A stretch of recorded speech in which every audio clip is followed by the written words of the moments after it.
যুবক, তুমি যদি ঘুমের বিছানা থেকে উঠে যদি মসজিদ আসতে না পারো, তাহলে কবর থেকে উঠে জান্নাতে যাওয়ার আশা তুমি ছেড়ে দাও।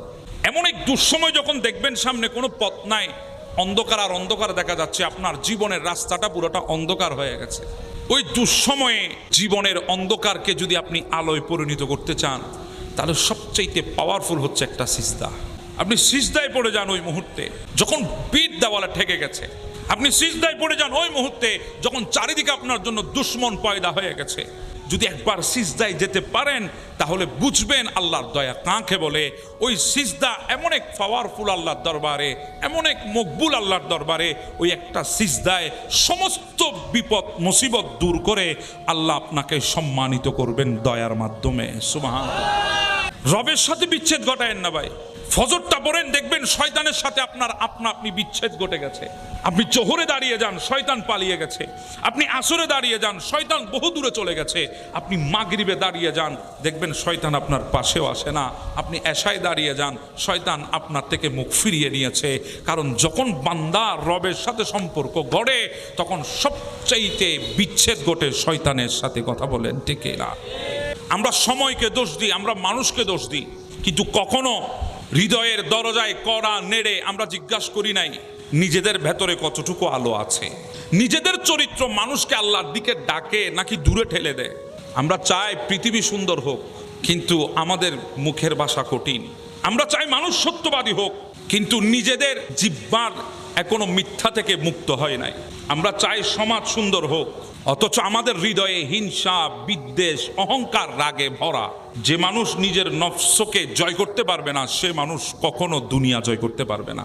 এজন্য আল্লাহ পাক বলেন, ইন্নাল্লাহা লা ইউগাইয়িরু মা বিকওমিন হাত্তা ইউগাইয়িরু মা বিআনফুসিহিম। নিশ্চয় আল্লাহ তাআলা ওই জাতির অবস্থা পরিবর্তন করে না যতক্ষণ না তারা নিজেদেরকে পরিবর্তন করে। এই একটি আয়াত একটি জাতির জন্য না, এটা আমার জন্য, আপনার জন্য, আমাদের সবার জন্য জাগরণের একটি ডাক। মনে রাখবেন, পরিবর্তন একদিনে আসবে না। পরিবর্তন আসবে একটি তওবা থেকে, পরিবর্তন আসবে সৎ নিয়ত থেকে, পরিবর্তন আসবে নিজের ভুল স্বীকার করার সাহস থেকে। যদি আমরা একটি গীবত যদি ছেড়ে দিই, একটি মিথ্যা যদি ছেড়ে দিই, একটি হারাম দৃষ্টি থেকে যদি চোখ ফিরিয়ে নিই, একটি মানুষের হৃদয় ভাঙা যদি বন্ধ করে দিই, তাহলে আমাদের পরিবর্তনের যাত্রা শুরু হয়ে গেছে। অন্যের ভুল নিয়ে ব্যস্ত মানুষ কখনো বড় হয় না। নিজের ভুল নিয়ে ব্যস্ত মানুষই আল্লাহর প্রিয় হয়ে ওঠে। আমরা যখন প্রতিদিন আয়নার সামনে দাঁড়িয়ে আমাদের চেহারাটা ঠিক করি, কিন্তু হৃদয়ের আয়নার সামনে দাঁড়িয়ে কবে নিজের চরিত্র ঠিক করেছি? আর যদি আমরা গীবত ছেড়ে দিই, অহংকার যদি ভেঙে ফেলি, মানুষকে ক্ষমা করতে যদি শিখি, মানুষের জন্য যদি দোয়া করতে শিখি, তাহলে পরিবর্তনের প্রথম ইটটা বসানো হবে। একটা কথা মনে রাখবেন, আপনার সন্তান আপনার কথা যতটা শুনবে, তার চাইতে বেশি আপনার চরিত্র অনুসরণ করবে। সমাজ আপনার বক্তব্য যদ্দূর শুনবে, তার চাইতে বেশি আপনার আমলকে মূল্যায়ন করবে। আর আমার আল্লাহ আপনার দাবিকে যদ্দূর দেখবেন, তার চাইতে বেশি আপনার অন্তরের পরিবর্তনকে দেখবেন। এজন্য মানুষকে বদলানোর আগে নিজে বদলান, নিজেকে বদলান। সমালোচনার ভাষা নয়, সংশোধনের ভাষা শিখেন। আমরা ঘৃণা নয়, আমরা ভালোবাসা ছড়াবো। আমরা অভিযোগ করব না, আমরা আমলকে বাড়াবো। আমরা মানুষের অন্ধকার নিয়ে আমরা চিন্তা করব না, নিজের হৃদয়ের ভেতরে ঈমানের প্রদীপটা আমরা জ্বালাবো। আজকে অঙ্গীকার করেন, যদি নিজেকে পরিবর্তন করতে পারেন, তাহলে নিজের দৃষ্টিকোণ পরিবর্তন হবে। দৃষ্টিকোণ পরিবর্তন হলে পরিবার পরিবর্তন হবে, পরিবার পরিবর্তন হলে সমাজ পরিবর্তন হবে, সমাজ পরিবর্তন হলে রাষ্ট্র পরিবর্তন হবে। আর যদি রাষ্ট্র পরিবর্তন হয়, তাহলে ওই পরিবর্তন আসবে আমাদের হৃদয় থেকে। কথা বলেন ঠিক না? আমাদেরকে পরিবর্তন হতে হবে। আমরা যতক্ষণ পরিবর্তন হব না, ততক্ষণ আমাদের আশেপাশে সবগুলা কখন আমরা পরিবর্তন করতে পারবো? আজকে আমাদের মুখের মধ্যে অন্যের গীবত নিয়ে আমরা বসে থাকি, আবার আমরাই চাই সমাজটা পরিবর্তন হোক। ভাই, আমার একবার কথা বলেন, আপনি যে মানুষটার সমালোচনা করতেছেন, যে মানুষটার ব্যাপারে আপনি গীবত করতেছেন, আমার একটাবার বলেন, আপনি ওই মানুষটার গীবত দোকানে না বসে যদি সৎ উদ্দেশ্য যদি আপনার থাকতো, আপনার যদি সৎ বুদ্ধি থাকতো, ভেতরে যদি আপনার হিংসা না থাকতো, তাহলে আপনি অবশ্যই কি করতেন? ওই মানুষটাকে ডেকে ওই মানুষটাকে সংশোধন করে দিতেন। আপনি নিজেও চান না ওই মানুষটা পরিবর্তন হোক, আপনি নিজেও চান না নিজেকে পরিবর্তন করতে। আপনি তো গীবত করে শুধুমাত্র সমাজে ফিতনা ছড়াচ্ছেন, আপনি অপবাদ দেন মানুষের চরিত্র নিয়ে। অথচ নিজের চরিত্রে কোনো খবর নাই। আপনি অপবাদ দেন মানুষকে ঘায়েল করার জন্যে, কিন্তু আপনি জানেন না আপনি কত বড় গুনার মধ্যে লিপ্ত হয়েছেন। ক্ষতি কারো হবে না, নিজের ক্ষতি নিজে করতেছেন। ক্ষতি কারো আসবে না, নিজের ক্ষতি নিজে করবে। একটা কথা মনে রাখবেন, কাউকে হিংসা করে কখনো নিজে সফল হওয়া যায় না। যে পর্যন্ত হিংসা করেছে সেই মানুষটাই ধ্বংস হয়েছে। সেজন্য হিংসা করে কোনো লাভ নাই। আপনি পরিবর্তন হওয়ার চেষ্টা করেন। কোনো মানুষের ভুল দেখলে ডেকে তাকে কানে কানে বলে সংশোধন করাই দেন। মানুষের সামনে বলতে যাবেন না। যদি আজকে আপনি দুনিয়াতে একটা মানুষের ভুলকে যদি গোপন রাখতে পারেন, কিয়ামতের ময়দানে মনে রাখবেন আমার আল্লাহ আপনার হাজার ভুলকে গোপন রেখে দেবে। হযরতে হুযায়ফা রাদিয়াল্লাহু তাআলা আমার নবীর সাহাবী, ওনার মা ওনাকে জিজ্ঞাসা করেছেন, বাবা রাসূলুল্লাহর দরবারে গিয়েছো কখন? বলে, মা অনেক দেরি হয়েছে, আমি আল্লাহ নবীর দরবারে গিয়েছি। কি বলো, নবীর দরবারে গিয়েছো, দেরি হয়েছে? বলে, মা তুমি যদি অনুমতি দাও তাহলে আজকে যেতে চাই। মাগরিব আর এশাটা রাসূলুল্লাহর পেছনে পড়তে চাই। সুবহানাল্লাহ। হুযায়ফা অনুমতি নিয়ে চলে আসলেন। মাগরিবও আমার নবীর পেছনে আদায় করেছেন, এশাও আমার নবীর পেছনে আদায় করেছেন। আদায় করার পর আমার নবী যখন মসজিদে নববী থেকে বের হয়ে আমার নবী যখন আস্তে আস্তে করে রাস্তা দিয়ে হেঁটে যাচ্ছেন, হুযায়ফা বলে, চারিদিকে গুটগুটে অন্ধকার, আমিও নবী পাক আলাইহিস সালামের পেছনে পেছনে কদম ফেলে ফেলে হাঁটছি। এমনভাবে কদম ফেলছি যাতে আমার কদমের শব্দ আমার নবীর কানে না যায়। নিঃশ্বাসটাও চিন্তা করে আমি ফেলছি, আমার নবীর সামনে, আমি পেছনে, কিন্তু আমার নবী পেছনেও তাকায় নাই, আমার কোনো শব্দও শুনে নাই, নিঃশ্বাসের শব্দও নবীর কানে যায় নাই। হঠাৎ করে আমার নবী বলে উঠলেন, আমার পিছনে কে? হুযায়ফা নাকি? আমি দৌড় দিয়ে নবীর সামনে গেলাম, ইয়া রাসূলুল্লাহ, হ্যাঁ আমি হুযায়ফা। আমার নবী বলে, আমি তোমার জন্য দোয়া করছি, তোমার মায়ের মাগফিরাতের জন্য দোয়া করছি। হুযায়ফা, আমি তোমার জন্য দোয়া করছি, তোমার মার জন্য দোয়া করছি। হুযায়ফা, তুমি কি কাউকে দেখেছো আমার সাথে কথা বলতে? বলে, না ইয়া রাসূলুল্লাহ, আমি তো কিছু শুনি নাই। বলে, কিছুক্ষণ আগে একজন ফেরেশতা এসেছে। প্রথম ওই ফেরেশতা জমিনে এসেছে। হায় আল্লাহ, লক্ষ কোটি হাজার কোটি ফেরেশতা, আল্লাহ অগণিত ফেরেশতা।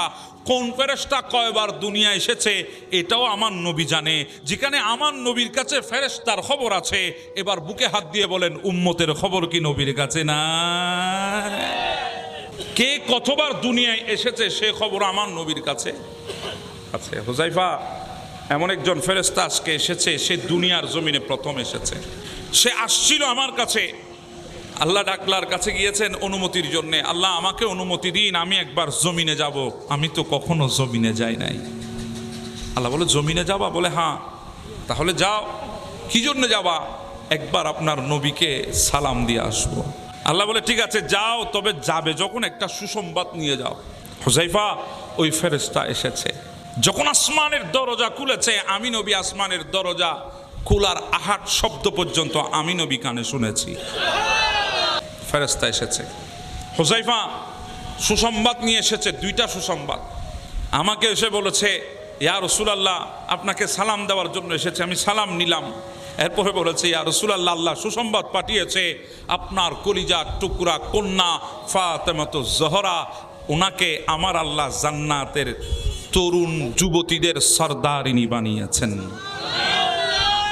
এরপরে দ্বিতীয় নম্বর সুসংবাদ, আল হাসানু ওয়াল হুসাইনু সাইয়্যিদা শাবাবে আহলিল জান্নাহ, আমার আল্লাহ হাসান এবং হুসাইনকে জান্নাতি যুবকদের সরদার বানিয়ে দিয়েছেন। সুবহানাল্লাহ। সুসংবাদ নবীর কাছে এসেছে। এবার বলেন, হাসনাইনে কারিমাইনকে জান্নাতি দুনিয়া থেকে ঘোষণা হয়েছে নাকি আসমান থেকে ঘোষণা হয়েছে?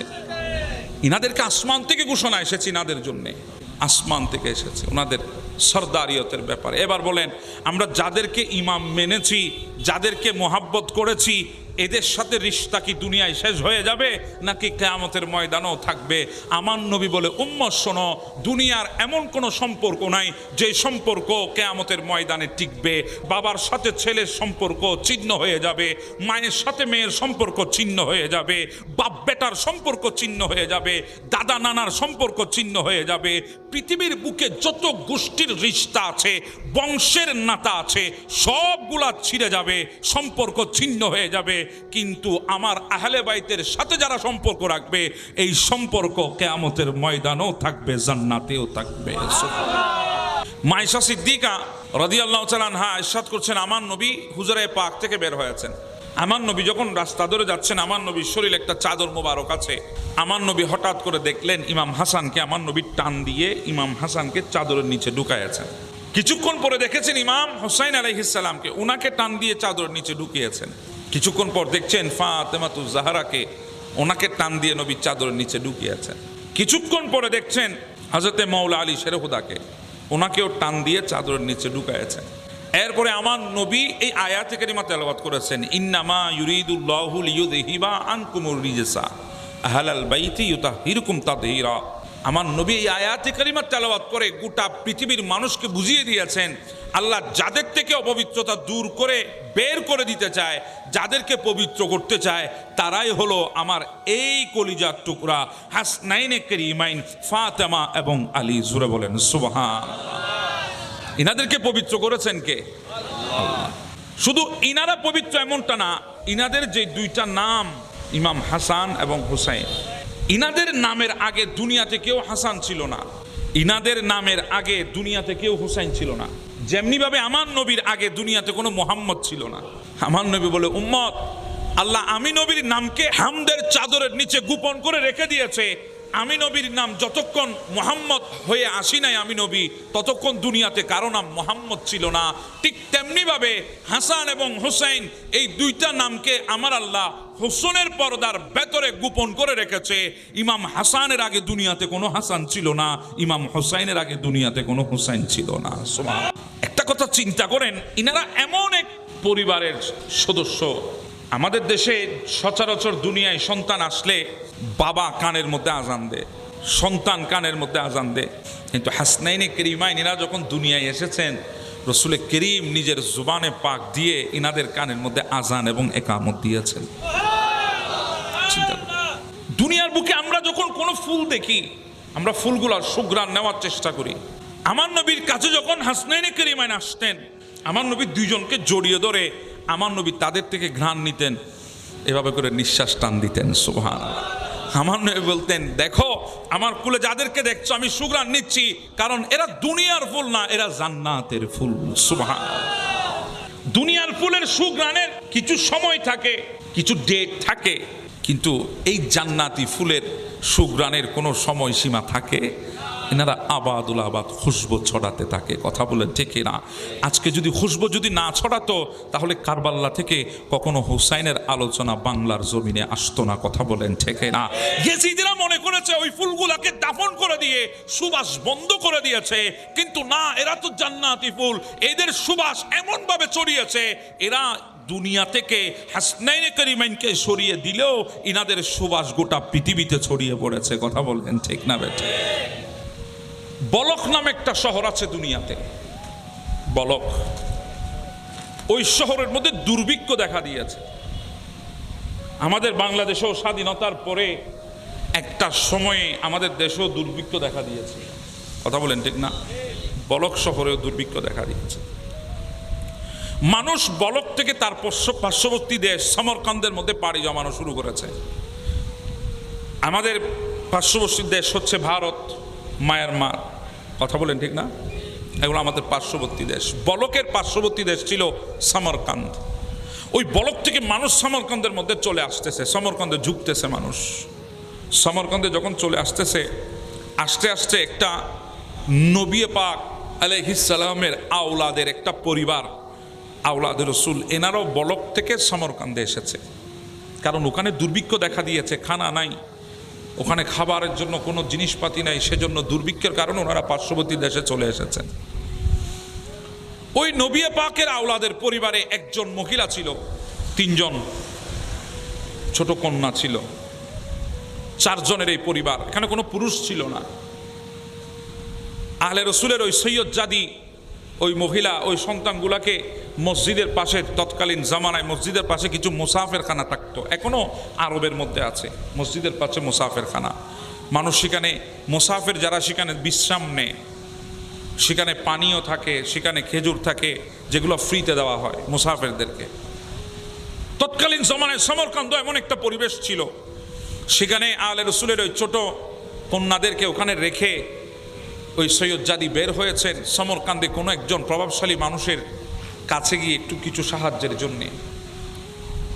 সমরকন্দের মানুষ একজন হাজী সাহেবের কথা বারবার করে বলছেন, বলে আমাদের এখানে একজন হাজী সাহেব আছে, বড় দানবীর মানুষ, বড় দানবীর, তাকে গিয়ে বললে হয়তো আপনাকে একটু সহযোগিতা করবে। ওই সৈয়দ জাদি মনে বড় আশা নিয়ে ওই হাজী সাহেবের ঘরের গিয়েছেন, উপস্থিত হয়েছেন, দেখছেন সত্যি মানুষ আসছে ওনার কাছে, উনি মানুষকে দিচ্ছেন যদ্দূর পারছেন, সহযোগিতা করছেন। সৈয়দ জাদি অপেক্ষা করলেন, আস্তে আস্তে একজন একজন করে বিদায় করে শেষমেশ সৈয়দ জাদি ছাড়া আর কেউ ছিল না। ডাক দিয়েছেন, হাজী সাহেব, মা আপনি কে, কোত্থেকে এসেছেন? আগে তো আপনাকে সমরকান্দের মধ্যে দেখি নাই। বলে হ্যাঁ, আমি সমরকান্দের অধিবাসী নয়, আমি বলকের অধিবাসী। আমাদের ওখানে দুর্ভিক্ষ দেখা দিয়েছে, আমি ওখান থেকে এখানে পাড়ি জমিয়ে এসেছি, আপনার কাছে এসেছি কিছু সহযোগিতার জন্যে। বলে মা আপনাকে তো চিনি নাই, আপনার পরিচয় বলেন। বলে আমি হচ্ছি রসুলে পাকের আওলাদ। সুবহানাল্লাহ। ওই হাজী সাহেব বলে আপনি যে রসুলের আওলাদ, এর প্রমাণ কি? এটার কোনো প্রমাণ আছে আপনি যে রসুলের আওলাদ? তখন ওই সৈয়দ জাদির চোখের কোনায় পানি জমে গেছে। বলে না, আপনাকে দেওয়ার মতো কোনো প্রমাণ, কোনো সাজারা এই মুহূর্তে আমার কাছে নাই, আমার কাছে কোনো প্রমাণ নাই। আজকে আপনাকে আমি প্রমাণ দিতে পারবো আমি রসুলের আওলাদ। অসুবিধা নাই, আপনি আমাকে দেবেন না, ঠিক আছে, এটা বলে দিলেও হতো। এভাবে না বলে, এ কথা বলে উনি ওড়না দিয়ে নিজের চোখের পানি মুছে ওখান থেকে বের হয়ে গেছেন। বের হওয়ার সময় বলেছেন, আল্লাহ আপনার ভালো করুক, কারণ আলে রসুল কখনো কোনো সময় কাউকে বদদুয়া করে না। আর বাবা, আমি যদি আপনাদেরকে বলি আপনারা হয়রান হবেন। হযরত জৈনুল আবেদিন, আলিউল আওসাদ যাকে বলা হয়, যার নাম হচ্ছে আলী আওসাদ, যার উপাধি হচ্ছে জৈনুল আবেদিন, ইনি কারবাল্লা থেকে আসার পরে মদিনার আমান নবীর হেরমের বাহিরে নির্জন এলাকায় একটা বাড়ি করেছেন। সেই বাড়িটা এখনো মদিনাইতেই ভাই আছে, একটা বাড়ি করেছেন। সেখানে উনি দিন রাত ইবাদতের মধ্যে মগ্ন ছিলেন। যখন ওইদিকে কুফার মধ্যে মুখতার সখফি যখন হুকুমত কায়েম করেছে, আহলে রসুলের সাথে কারবালার ময়দানে যারা জুলুম করেছে সমস্ত জালেমদেরকে যখন ধরে ধরে কতল করা হচ্ছে, তখন আল্লাহ আমর বিন সাদ কিংবা শিমুর জিল জৌসান, দুইজনের কথা আছে, হয়তো আমর বিন সাদ না হলে শিমুর জিল জৌসান, ওনারা কুফা থেকে পালিয়ে মদিনায় চলে এসেছে। আস্তে আস্তে ইমাম জয়নুল আবেদিনের ঘরের চৌকাটে উপস্থিত, জানে না এটা যে ইমাম জয়নুল আবেদিনের ঘর। দরজায় আঘাত করেছে, ইমাম দরজা খুলে দিয়েছেন। দরজা খুলে দেওয়ার পর বলছেন, দেখার পর ইমাম জয়নুল আবেদিনকে দেখে ওই মানুষের ভিতরে রু নাই। আচ্ছা বলেন, যে মানুষ কারবালার ময়দানে উনার ভাই, উনার বাবা, উনার চাচা, উনার চাচাতো ভাই, উনার কলিজার টুকরা ছোট ভাই, উনার কলিজার টুকরা ছোট ভাই আলী আসগরকে যারা শহীদ করেছে, যিনি ইমাম হোসাইনের সিনায় বসে ইমাম হোসাইনের গলার মধ্যে তলোয়ারি চালিয়েছে শিমুর জিল জৌসান, যার হুকুমতে 22,000 সৈন্য আলে রসুলের উপর ঝাঁপিয়ে পড়েছে, তাদের যে কোনো একজন আমর বিন সাদ অথবা শিমুর জিল জৌসান, ইনি আজকে ইমাম জয়নুল আবেদিনের চৌকাটে। ইনি যখন দেখেছেন দরজা যিনি খুলেছেন উনি ইমাম জয়নুল আবেদিন, বলেন ইনার হৃদয়ের মধ্যে পানি আছে। আরে ভাই, যেখানে বাঘের বয় সেখানে। তারপরও ইমাম জয়নুল আবেদিনের চেহারা ছিল নরমাল, উনি বিচলিত হন নাই, উনি অবাক হন নাই। উনি বলছেন, আপনি কেন এসেছেন, কোত্থেকে এসেছেন? নরম সুরে, এটাই আলে রসুলের চরিত্র। সুবহানাল্লাহ। আপনি কোত্থেকে এসেছেন? বলে আমি অনেক দূর থেকে এসেছি, মুসাফের, তৃষ্ণা লেগেছে, একটু পানি কি দেওয়া যাবে? বলে হ্যাঁ দেওয়া যাবে, আসেন ভেতরে আসেন। পানি দিলেন, কিছু খাবারও দিলেন, খান। খেয়েছেন। সে বের হয়ে যাবে, আবার ডাক দিয়ে বলে আর একটু পানি কি আমাকে দেওয়া যাবে? দিয়েছেন। সে বের হয়ে যাবে, আবার পিছনে ফিরে বলে একটু মশকে কি পানি দেওয়া যাবে আমাকে? বলে হ্যাঁ দেওয়া যাবে। মশকেও পানি দিয়েছেন। মশকে যখন পানি ডালছেন ইমাম জয়নুল আবেদিন, তখন ওই বান্দা জিজ্ঞাসা করছেন, হাই জয়নুল আবেদিন, আপনি কি আমাকে চিনেন নাই? বলে আমি তোমাকে চিনেছি। বলে আমাকে চিনেছেন? বলে হ্যাঁ। চিনার পর আমাকে পানি দিয়েছেন, খাবার দিয়েছেন, বিশ্রামের জায়গা করে দিয়েছেন। বলে পানি বন্ধ করে দেওয়া এটা তোমাদের কাজ, আর রসুলের উম্মতদেরকে পানি খাওয়ানো, দুনিয়ার ইনসানকে পানি দেওয়া, দুনিয়ার পশু পাখিকে পানি খাওয়ানো, এটা আলে রসুলের চরিত্র। সুবহানাল্লাহ।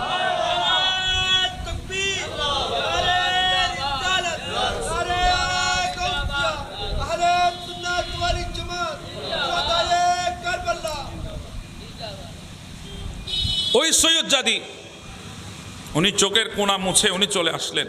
আল্লাহ আপনার ভালো করুক।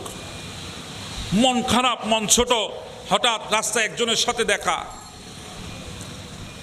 সে বলে, আমি শুনেছি আপনার সাথে হাজী সাহেব ভালো ব্যবহার করে নাই, তবে মা আমি আপনাকে একজন ব্যক্তির কথা বলতে পারি, আপনি যদি ওখানে যান খালি হাতে ফেরত আসবেন না। বলে, তিনি কে? বলে, তিনি একজন ইহুদি। ইহুদি হইলেও বড় ভালো মানুষ, বড় দানবীর, সহজে মানুষকে ফেরত দেয় না, আপনি একটু ওনার কাছে যান। তো নিরুপায় মজবুর উনি গিয়েছেন।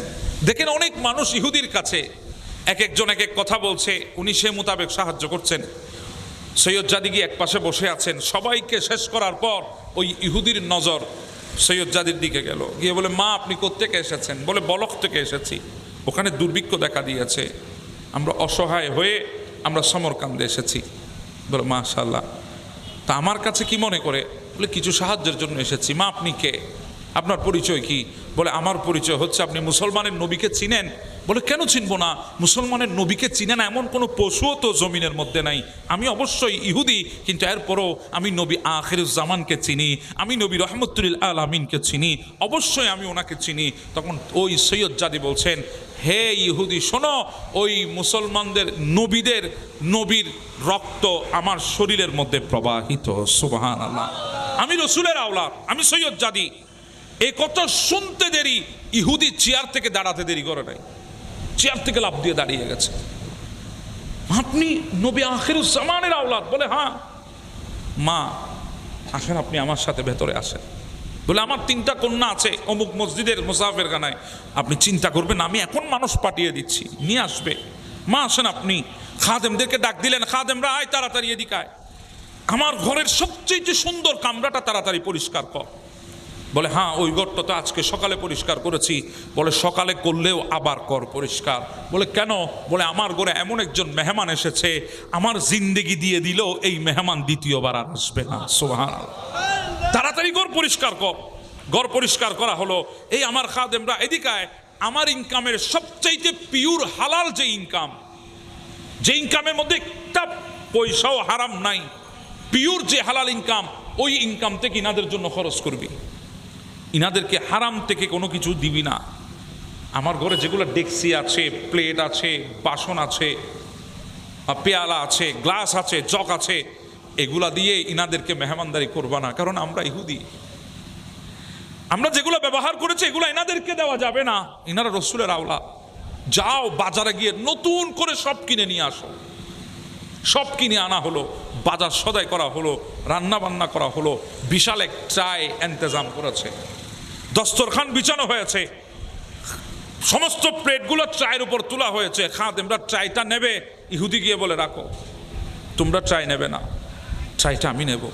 বলে, হুজুর আমরা খাদেম, আমাদের জিন্দেগি আছে আপনার খেদমত করার জন্যে, আমরা থাকতে যদি আপনি যদি কষ্ট করেন, আমরা তো নিজেদের কাছে ছোট হয়ে যাব। বলে, ঠিক আছে, তোমরা অন্য সময় খেদমত করবা, দুনিয়ার অন্যদিকে খেদমত করবা। আজকে এমন এক জায়গায় আমি যাব, এমন একজনকে আজকে আমি মেহমানদারি করব, ওখানে খাদেম পাঠাবো না, আমি নিজে খাদেম হয়ে যাব। সেটা নিয়ে গেলেন।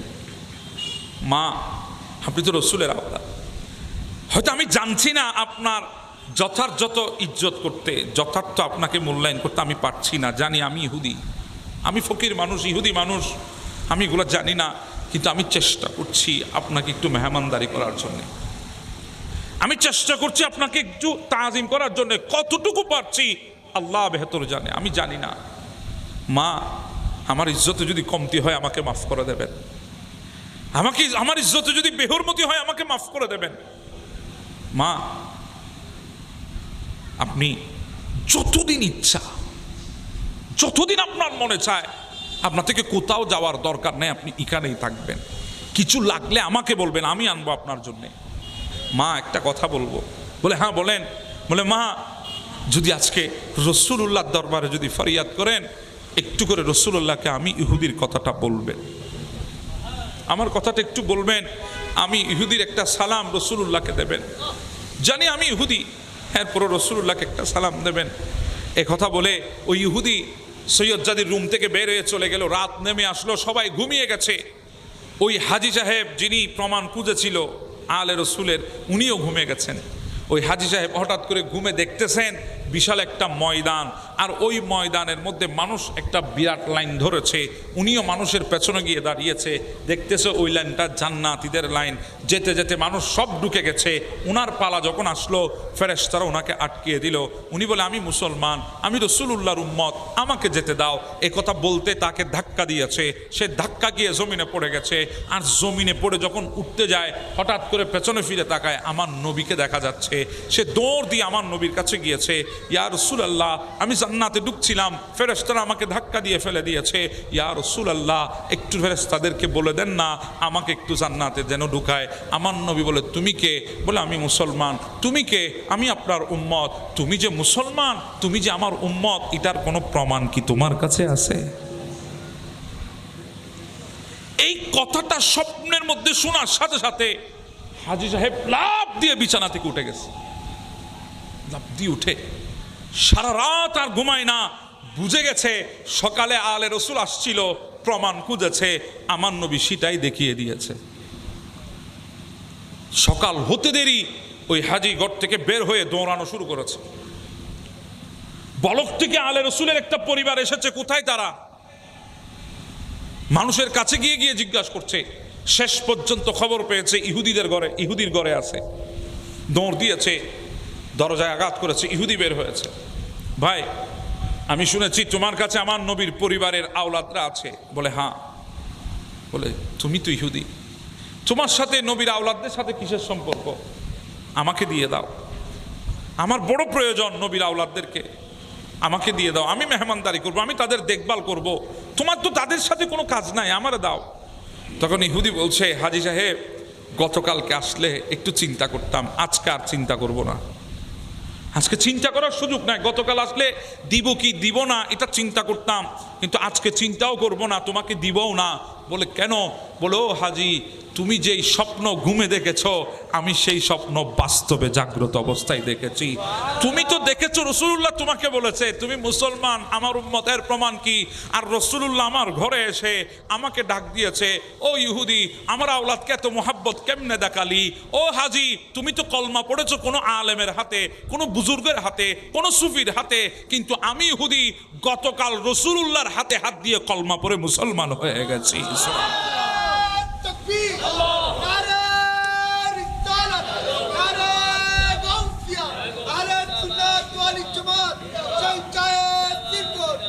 আল্লাহু আকবার বলেন। আহলে বাইতকে মোহাব্বত করার কারণে দেখেন ইহুদির তাকদীর চমকাইছে। কথা বলেন ঠিক না? এই মোহাব্বতে আজকে আমরা এখানে বসেছি। আমরা আজকে এই মাহফিলে বসতে পেরে আমাদের হায়াত কতটুকু দামি হয়েছে আমরা নিজেরাও জানি না। এমন একজন ইমামের প্রেমে আমরা বসেছি যাদেরকে মোহাব্বত করলে তাকদীর পরিবর্তন হয়ে যায়। কি পরিবর্তন হয়ে যায়? তাকদীর পরিবর্তন হয়ে যায়। এরকম অনেকজনের হয়েছে, শুধু একজন দুইজনের না, হাজার মানুষের হয়েছে তাকদীর পরিবর্তন আলে রসুলের মোহাব্বতের কারণে। আর এরা তো মনে করেছে আলে রসুলকে দুনিয়া থেকে সরিয়ে দিয়েছে, বাস শেষ।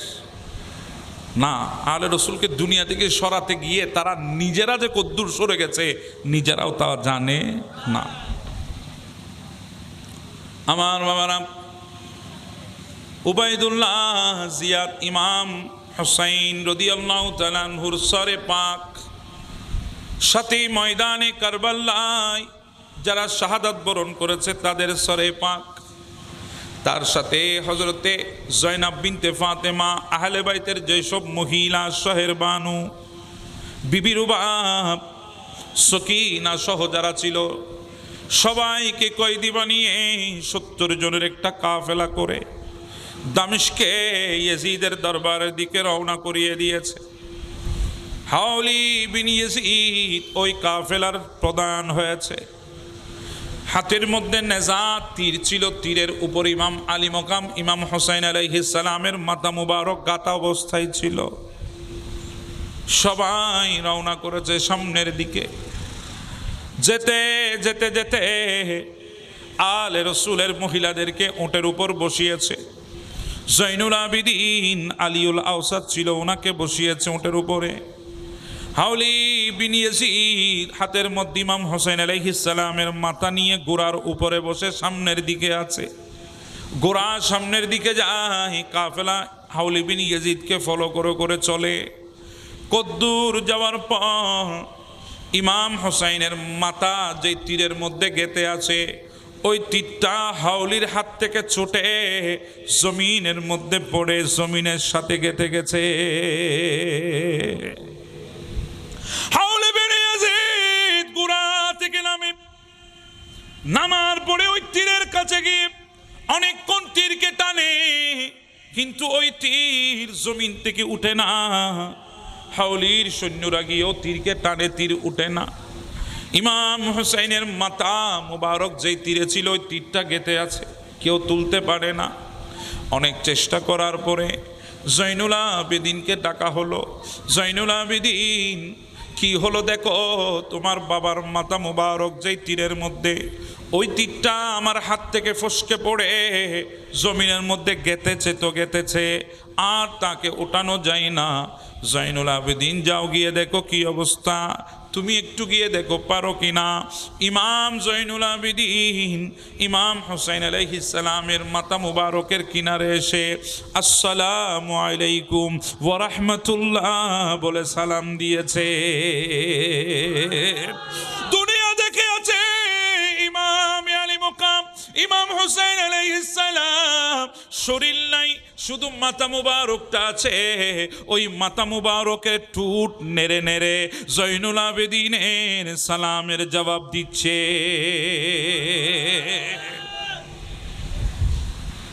জয়নুল আবেদিন বলে, বাবা আপনি উঠেন না কেন?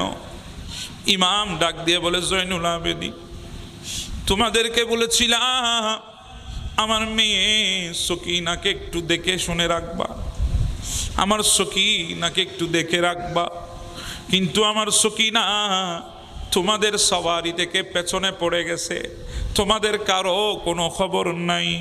আমার মেয়েকে নিয়ে আসো, তারপর আমি জমিন থেকে উঠব। জয়নুল আবেদিন পেছনে দৌড় দিলেন, গিয়ে দেখে ঠিকই সকিনা কাফেলার মধ্যে না। ডাক দিলেন, ও আমার ফুফা জয়নব, আমার বোন কোথায়? আপনার কোলে তো আমার বোন ছিল। জয়নব বিনতে ফাতেমা বলে, আমার একটু চোখ লেগে এসেছে, হঠাৎ আমার কুল থেকে সকিনা পড়ে গেছে, আমি খেয়াল করি নাই। এই কথা বলতে না বলতে ইমাম জয়নুল আবেদিন সহ ইয়াজিদ বাহিনীর আরো কয়েকজন পেছনে দৌড় দিলেন। যেতে যেতে কদ্দুর গিয়ে দেখে সকিনা জমিনের উপরে পড়ে বসে বসে কাঁদতেছে। জয়নুল আবেদিন সকিনাকে কুলে তুলে নিলেন, নিয়ে যখন কাফেলার মধ্যে আসলেন, জয়নব বিনতে ফাতেমার কুলের উপরে যখন উঠাই দিল, এবার গিয়ে যখন ইমাম হোসেনের মাথা মোবারকের তীরখানা যখন ধরে টান দে, সাথে সাথে তীরখানা উঠে যায়। কাফেলা সামনের দিকে রওনা হয়েছে। যেতে যেতে যেতে সবাই ক্লান্ত হয়ে গেছে। হাওলি ডাক দিয়ে বলে, আমরা সামনে গিয়ে একটু বিশ্রাম নেব। গিয়ে দেখে একটা বড় খোলা ময়দান, ওই ময়দানের মাঝখানে একটা গাছ আছে। ওই গাছের চারিদিকে ইয়াজিদ বাহিনীরা ছায়ার মধ্যে বসেছে, আর আলে রসুলদেরকে এরা ময়দানের মধ্যে রোদের মধ্যে বসিয়ে রেখেছে।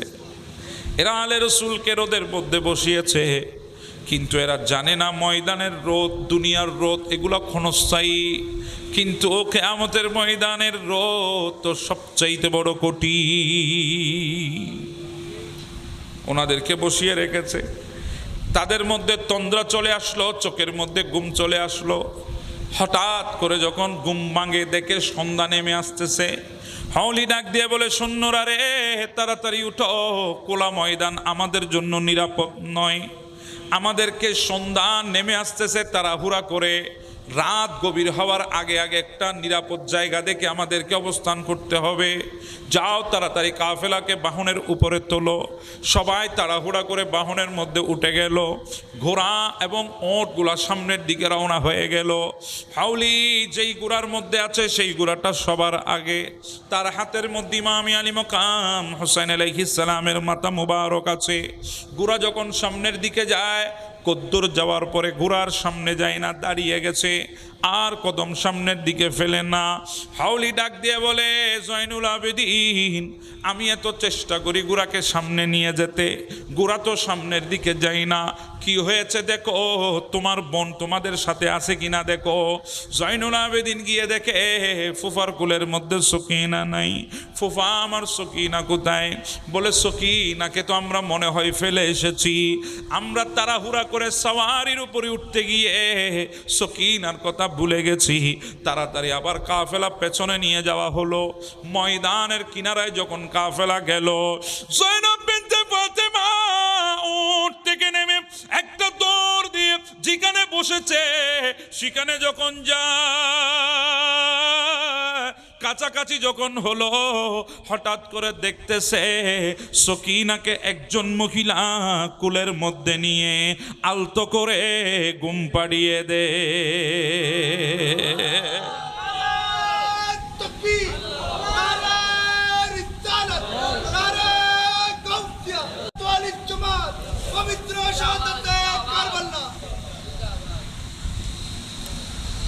জয়নব বিনতে ফাতিমা গিয়ে দেখে সকিনাকে একজন মহিলা কোলের মধ্যে নিয়েছে, ঘুম পাড়িয়ে দেয়। জয়নব বিনতে ফাতিমা ডাক দিয়ে বলে, মা, আশেপাশে কোনো বসতি নাই, আশেপাশে কোনো ঘরবাড়ি নাই, কোনো গ্রাম নাই, আপনি কোত্থেকে এসেছেন? তখন উনি ডাক দিয়ে বলে, জয়নব রে, আমার বাড়ি তো কুফায় না, আশেপাশেও না, আমার বাড়ি তো মদিনাই তৈবার মধ্যে। আমি দুনিয়া থেকে আসি নাই, আমি তো জান্নাতুল বকি কবরস্থান থেকে এসেছি। ও জয়নব, আমাকে চেনো নাই? নেকাব তুলে দিলেন, দেখে তিনি কোনো অন্য কোনো মহিলা নয়, ইনি ফাতেমাতুজ জাহরা। ও জয়নব, কিভাবে পেরেছো আমার হুসাইনের কলেজার টুকরা সকিনাকে ফেলে চলে যেতে? তোমরা যখন চলে গেলা, আমার সকিনা মাঠের মধ্যে ঘুমন্ত অবস্থায় ছিল। আমি মদিনায় তৈবা থেকে দেখেছিলাম, আর চিন্তা করেছি আমার নাতনি যদি ঘুম থেকে উঠে তোমাদেরকে যদি না দেখে সে কান্না করবে। এই জন্য আমি মদিনা শরীফ থেকে এসে, জান্নাতুল বকি থেকে এসে আমার নাতিকে, আমার নাতনিকে কুলের মধ্যে নিয়ে আমি ঘুম পাড়িয়ে দিচ্ছি। জয়নব, নাও আমার নাতনিকে নাও, খবরদার আমার নাতনিকে কুল থেকে ছাড়বা না। আমার নাতনি বড় হুসাইনের মোহাব্বতের কন্যা। হুসাইন সকিনাকে বুকের মধ্যে নিয়ে ঘুমাতেন। জিন্দগিতে কখনো হুসাইন বুক থেকে সকিনাকে নামাই নাই। খবরদার সকিনাকে তুমি ছাড়বা না, তোমার সাথে রাখবা। এই কথা বলে কাফেলার সামনের দিকে রওনা হলো। হিসাবে আসতেছে, কাফেলা যেতে যেতে অনেক দূর যাওয়ার পর হঠাৎ করে একটা বড় গির্জার কিনারা গিয়ে থামে। ওই গির্জাটা অনেক বছর পুরানো ছিল। কিতাবের মধ্যে আছে প্রায় গির্জাটা 1000 বছর আগের গির্জা। ওই গির্জার দেওয়ালের মধ্যে একটা লেখা দেখা যায়, আতারজু উম্মাতুন কাতালাত হুসাইনান শাফাআতা জাদ্দি ইয়াউমাল হিসাব। ওই দেওয়ালের মধ্যে লেখা আছে, যারা হুসাইনকে শহীদ করেছে ওই উম্মত কি, ওই উম্মা কি কিয়ামতের দিন হুসাইনের নানার শাফাত আশা করতে পারে। এই লেখাটা গির্জার দেওয়ালের মধ্যে লেখা আছে। ওই গির্জার কিনারায় দাঁড়ায় গেল, সেখানে অবস্থান করেছে, অনেক লম্বা কথা। ওখান থেকে সামনের দিকে রওনা হলো, দামেস্কের মধ্যে প্রবেশ করবে। দামেস্কের প্রবেশদ্বারের মধ্যে একটা বাজার আছে, সুক হামিদিয়া। ওই সুক হামিদিয়ার কিনারের মধ্যে যখন গেল, হঠাৎ করে চারিদিক থেকে মানুষজন জড়ো হওয়া আরম্ভ করেছে। পুরুষরা বাহিরে এসেছে, মহিলারা ছাদের উপর উঠে গেছে, সবাই দেখতেছে। কিছু কাটা মাথা কুফা থেকে দামেস্কে শহরে প্রবেশ করছে, কিছু বন্দি মহিলা হাতের মধ্যে কড়া লাগানো, পায়ের মধ্যে বেড়ি লাগানো, তারা বাহনের উপরে কয়েদি হয়ে বসে আছে, তাদেরকে নিয়ে আসা হচ্ছে। একজন বৃদ্ধ মহিলা হঠাৎ করে তাড়াতাড়ি করে নাস্তা পানি রেডি করে তাদের জন্য পাঠিয়েছেন। নাস্তা যখন নিয়ে আসা হলো, জয়নব বিনতে ফাতেমা বলে, অনেকে তো অনেক কথা বলেছে আসার পথে, কেউ তো আমাদেরকে মেহমানদারি করে নাই, আপনি কে আমাদেরকে মেহমানদারি করছেন? বলে, আমি মেহমানদারি করি না, আমার মুনিবা আপনাদের জন্য খানা পাঠিয়েছে। বলে, আপনাদের মুনিবাকে ডেকে আনেন, যতক্ষণ উনি আসবে না ততক্ষণ আমরা খাবারের দিকে হাত বাড়াবো না। অসুবিধা হতো না নড়তে উঠকে কি চাইলেন তারা কি জীবন ন তখন আর্মিকে শোন না আয় কি তারা করতুন কম সুন্দর না আন্ন মাতে আর্মিকে শোন না। তোমাদের মুনিবাকে ডেকে নিয়ে আসো,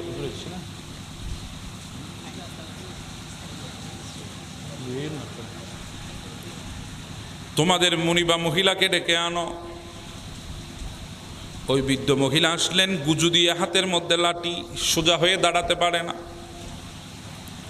এসে ডাকবে, মা আমি আপনাদের জন্য খানা পাঠিয়েছি। বলে, আপনি কে, আপনার পরিচয় কি?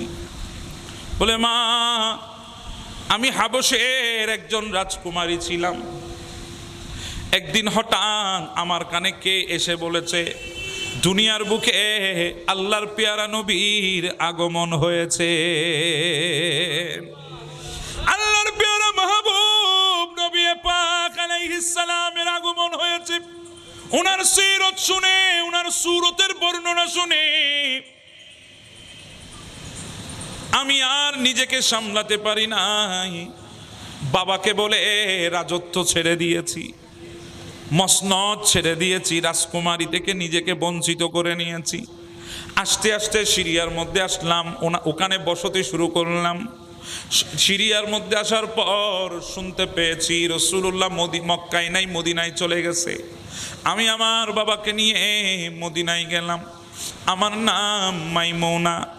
আমি মদিনায় যখন আল্লাহর নবীর দরবারে উপস্থিত হয়েছি, আমি গিয়ে দেখি আল্লাহর নবী মদিনায় নাই।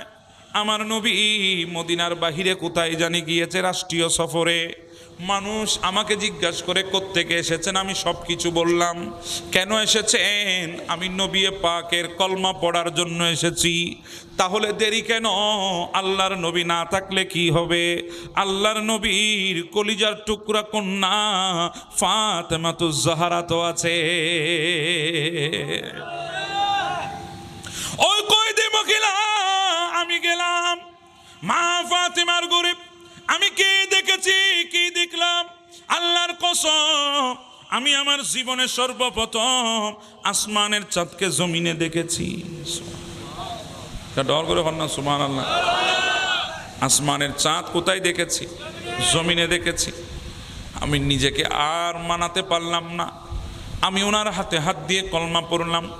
আমার নবী ওয়াপস মদিনায় এসেছেন, আমাকে ডেকেছেন, আমি গেলাম। আমার নবী আমার সমস্ত কথা শুনেছেন। আমি চাঁদি বানাতে পারতাম। এই কথা যখন আমি আমার নবীকে বললাম, আমার নবী আমার নাম দিয়েছে ফিজ্জা। আমার নবী আমার নাম যখন ফিজ্জা দিলেন, আমার নাম মাইমুনা মুছে গেছে। দুনিয়া আমাকে ফিজ্জা নামে চিনেছে। আমি আমার বাবাকে বলি, বাবা আমি আর সিরিয়ায় যাব না, বাকি জীবন মদিনায় থাকবো, মা ফাতেমার খেদমত করে জিন্দেগি শেষ করব। এইভাবে যখন নিজের জীবন অতিবাহিত করছি, ও কয়েদি মহিলা, আমার মা ফাতেমার 3জন সন্তান ছিল। হাসান ছিল, হুসাইন ছিল, জৈনব ছিল, আমি তাদেরকে নিয়ে খেলাধুলা করতাম। হঠাৎ একদিন আসমান অন্ধকার হয়ে গেছে, দুনিয়া সূর্য হারিয়ে ফেলেছে, আলো হারিয়ে ফেলেছে, কারণ আল্লাহর পয়গম্বর দুনিয়া থেকে বিদায় হয়ে গেছে। এই কথাটা শোনার সাথে সাথে গোটা দুনিয়ার মানুষ পাগল পারা হয়ে গেছে। আল্লাহর নবীর ইন্তেকাল আমার মা ফাতেমা সহ্য করতে পারে নাই, এমনভাবে কান্না শুরু করেছে। কাঁদতে কাঁদতে কাঁদতে নবীর বিরহে 6 মাসের মাথায় আমার মা ফাতেমা যখন দুনিয়া থেকে চলে যায়, সাকারাতের বিছানায় যখন পড়ে যায়, আমি ডাক দিয়ে বলেছি, মা আপনি যদি মদিনায় না থাকেন আমি আর মদিনায় থাকবো না, আমি আমার বাড়ি সিরিয়ায় দামেস্কে চলে যাব। মা আপনি আমাকে একটু ওসিয়ত করেন। ওই দিন আমার মা ফাতেমা ডাক দিয়ে বলেছে, ফিজ্জা রে, আমি তোমাকে একটা ওসিয়ত করতেছি, জিন্দেগিতে যদি কোনো কয়েদি মহিলা দেখো তাহলে তাদেরকে একটু মেহমানদারি করবা। ও কয়েদি মহিলা, আমি আল্লাহর দরবারে শুকর আদায় করি এতদিন হায়াত হয়েছে, জানি না কখন দুনিয়া থেকে চলে যাব, কিন্তু আজ পর্যন্ত আমি আমার মা ফাতেমার ওসিয়ত পালন করতে পারি নাই। আজকে যখন আপনাদেরকে দেখেছি সাথে সাথে আমার মায়ের ওসিয়তের কথা মনে পড়েছে, আমি আপনাদের জন্য খানা নিয়ে এসে আমার মা ফাতেমার ওসিয়ত পূরণ করেছি।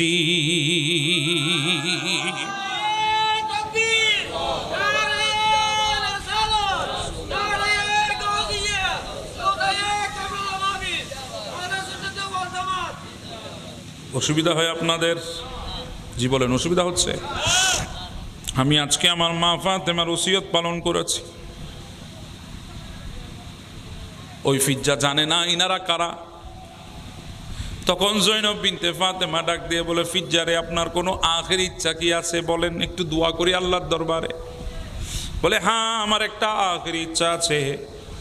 আমি আমার জিন্দেগিতে শুনেছি ইমাম হাসান 20 পানে শাহাদাত বরণ করেছে, কিন্তু ইমাম হুসাইন দুনিয়ার বুকে আছে, জৈনব এখনো দুনিয়ায় আছে। আমার জিন্দেগির আখের ইচ্ছা, আমি দুনিয়া থেকে যাওয়ার আগে ইমাম হুসাইনের চেহারাটা একবার দেখব, জৈনবের চেহারাটা একবার দেখব। এই কথা শোনার পরে জৈনব বিনতে ফাতেমা বলে, মা আল্লাহ আপনার ইচ্ছা পূরণ করে দিয়েছে। নেকাবখানা উপরে তুলে দিয়ে বলে, মা আমার দিকে তাকাও, আমি সে জৈনব বিনতে ফাতেমা। আর সামনে যে সুন্দর চেহারাওয়ালা মাথাটা দেখা যায় ওটা আমার ভাই হুসাইনের মাথা। এই কথা শোনার পর ফিজ্জা ডাক দিয়ে উঠলেন, আল্লাহু আকবার, আমি তো বুঝি না আমার মা ফাতেমা আমাকে যেই ওসিয়ত করেছে ওই ওসিয়ত নিজের সন্তানদেরকে মেহমানদারির জন্য ছিল, আমি তো এটা বুঝি নাই। এই কথা বলে চিৎকার দিয়ে উনি বেহুশ হয়ে পড়ে যায়।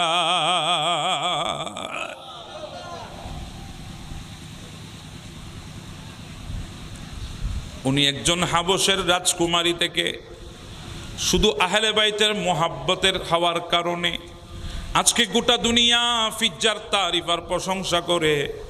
এবার চিন্তা করেন, আমাদের হৃদয়ে যদি আহলে বাইতের মোহাব্বত থাকে, আমাদের দাম কমবে না বাড়বে? জি বলেন, কমবে না বাড়বে? এজন্য আহলে বাইতকে মোহাব্বত করবেন। আমার নয় বলেন, তোমাদের ইবাদতের মধ্যে যদি আহলে বাইতের মোহাব্বত না থাকে তাহলে ওই ইবাদত কবুল হবে না, ওই ইবাদত আল্লাহর দরবারে কবুল হবে না। মোহাব্বত করবেন। মোহাব্বতের জজা আছে না নাই? আমার নবী বলেন, আনা শাজারাতুন, আমি নবী গাছ। আমি নবী কি? গাছ। ওয়া ফাতেমাতু হামলুহা, ফাতেমা হচ্ছে ওই গাছের কলি। সুবহানাল্লাহ। গাছকে তার নামাতে গাছ কোন? ওয়া ফাতেমাতু হামলুহা, ফাতেমা হচ্ছে গাছের কলি।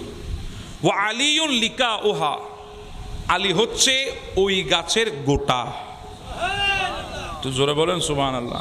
তো গাছ যখন এসেছে, কলি যখন এসেছে, গোটা যখন এসেছে, এখন কি ফুটবে? ফল ফুটবে।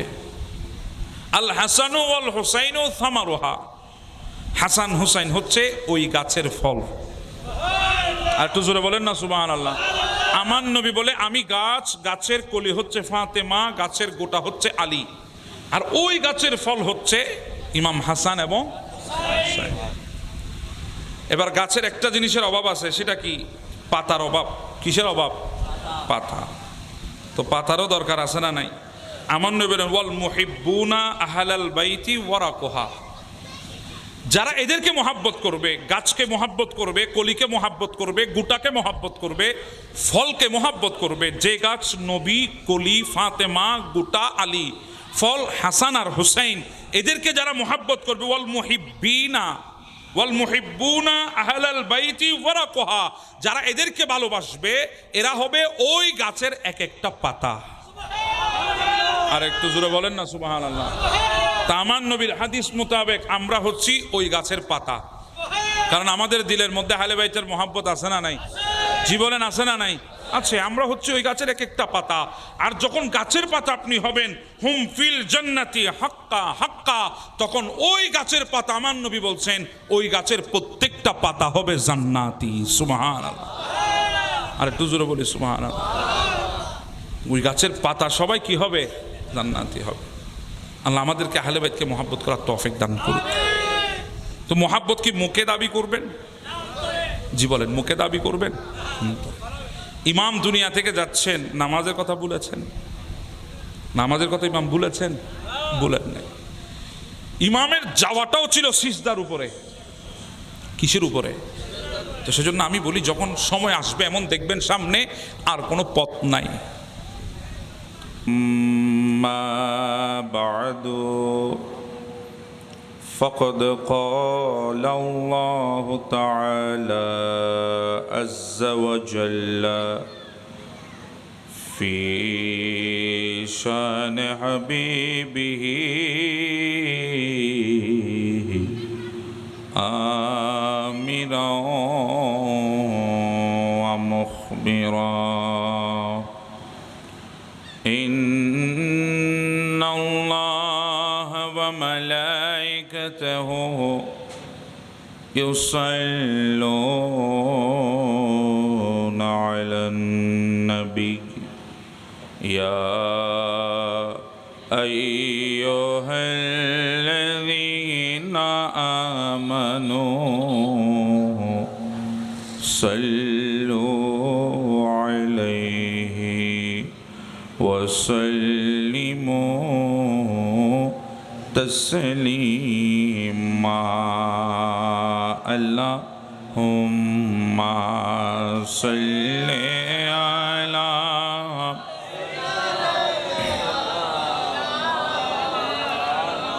محمد وعلى آله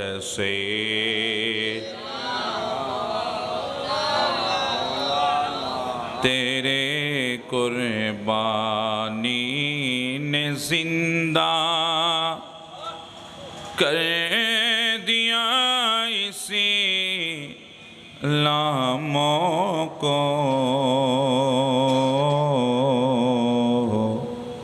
وہ رہے گا تعبت تیری بدولت اے حسین اللہم صلی علی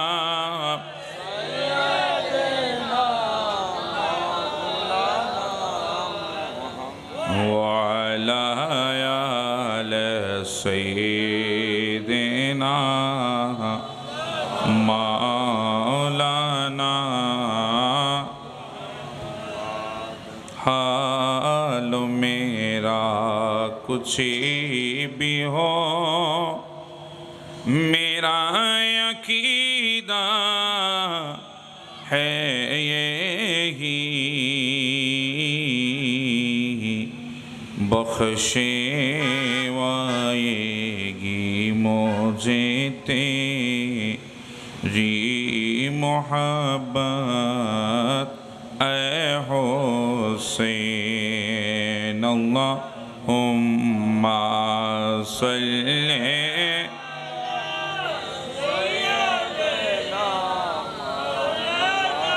محمد وعلى آله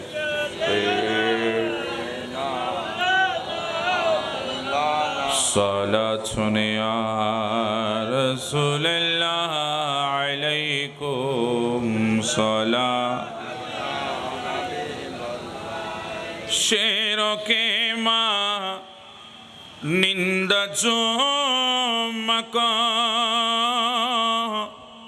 تل میں آیا وہ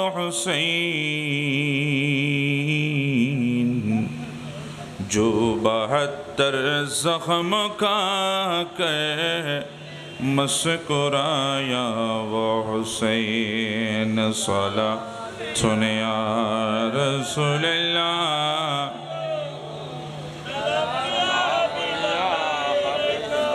دو جوان بیٹے کے میتوں پھر نہ رویا وہ حسین جس نے سب کچھ کو کے پی کچھ بھی نہ کویا وہ حسین صلاۃ یا رسول اللہ علیکم صلاۃ حق لا الہ الا اللہ لا الہ الا اللہ پڑھیے لا الہ الا اللہ لا الہ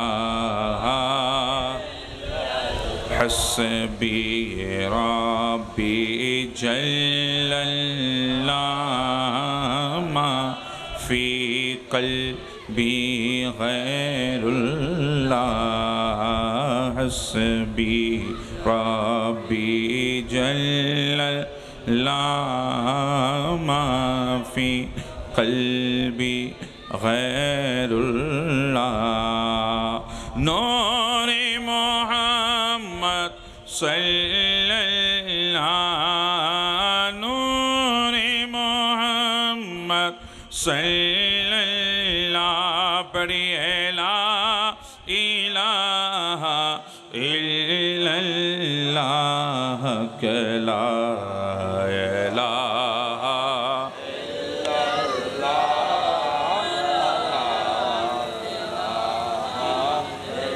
لا الہ الا اللہ لا الہ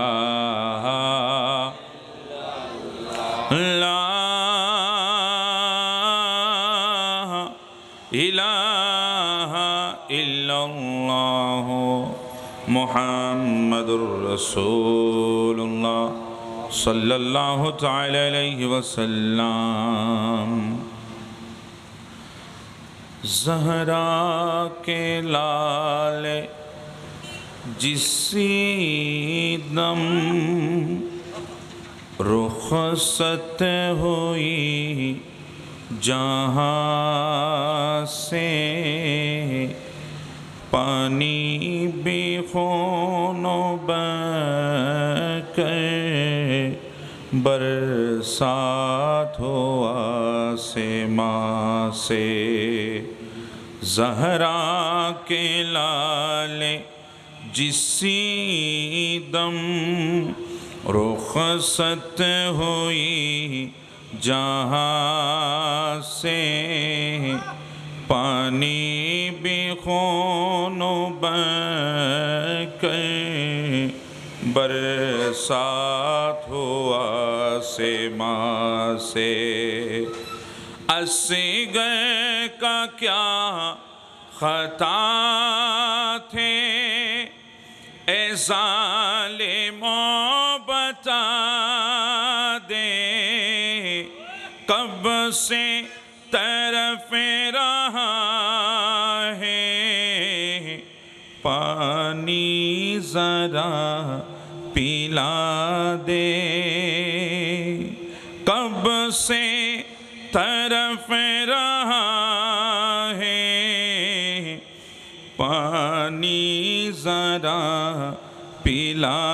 دے اصغر کا کیا خطا تھے اے ظالمو بتا دے کب سے طرف رہا ہے پانی ذرا پلا دے پیاسا ہی مٹی نہ جائے یہ لالی اپنی ماں سے پانی بھی خون بہ کر برسات ہوا سے ماں سے زہرا کے لالے جسی دم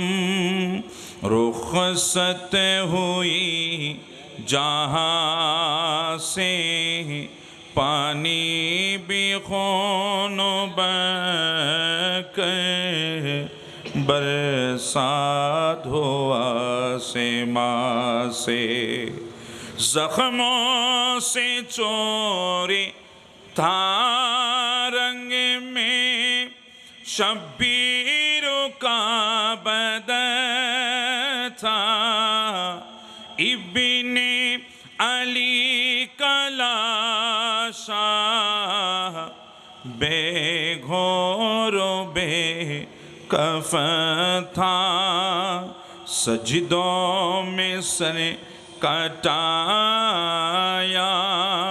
اف تک نہ کی زبان سے سجدوں میں سر کٹایا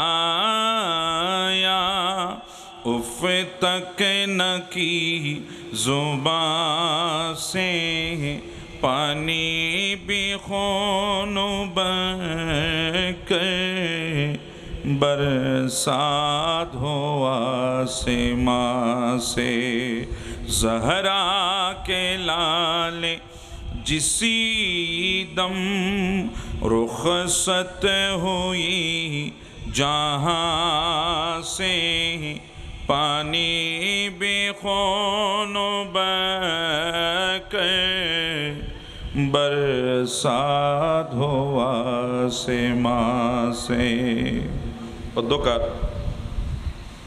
ঐতিহ্যবাহী মনসার টেক সিলেট মাজার জিয়ারত কাফেলা মনসা পটিয়া চট্টগ্রামের ব্যবস্থাপনায় মনসার টেক পাক পঞ্জাতন হোসাইনিয়া সংস্থার উদ্যোগে আহলে বাইতে রসুল সবাই বলি সাল্লাল্লাহু আলাইহি ওয়াসাল্লামের স্মরণে ষষ্ঠতম শহদায়ে কারবালা মাহফিল 2026 এর সম্মানিত সভাপতি জনাব মোহাম্মদ আব্দুল মুত্তালেব মনু সাবেক মেম্বার সাধারণ সম্পাদক মনসার টেক বাইতুল আতিক কেন্দ্রীয় জামে মসজিদ পরিচালনা কমিটি আজকের মাহফিলের সম্মানিত উদ্বোধক জনাব গাজী মোহাম্মদ বখতিয়ার উদ্দিন বকুল সাহেব প্যানেল চেয়ারম্যান 9 নম্বর জঙ্গল খাইন ইউনিয়ন পরিষদ আমার পরক্ষণে আপনাদের সামনে তাকরীর ও বয়ানাত পেশ করবেন আজকের মাহফিলের প্রধান মেহমান মুজাহিদ আহলে সুন্নাত হযরতুল আল্লামা জনাবে মাওলানা অধ্যক্ষ হাসান রেজাল কাদরি সাহেব কেবলা মুদ্দাজিল্লাহুল আলী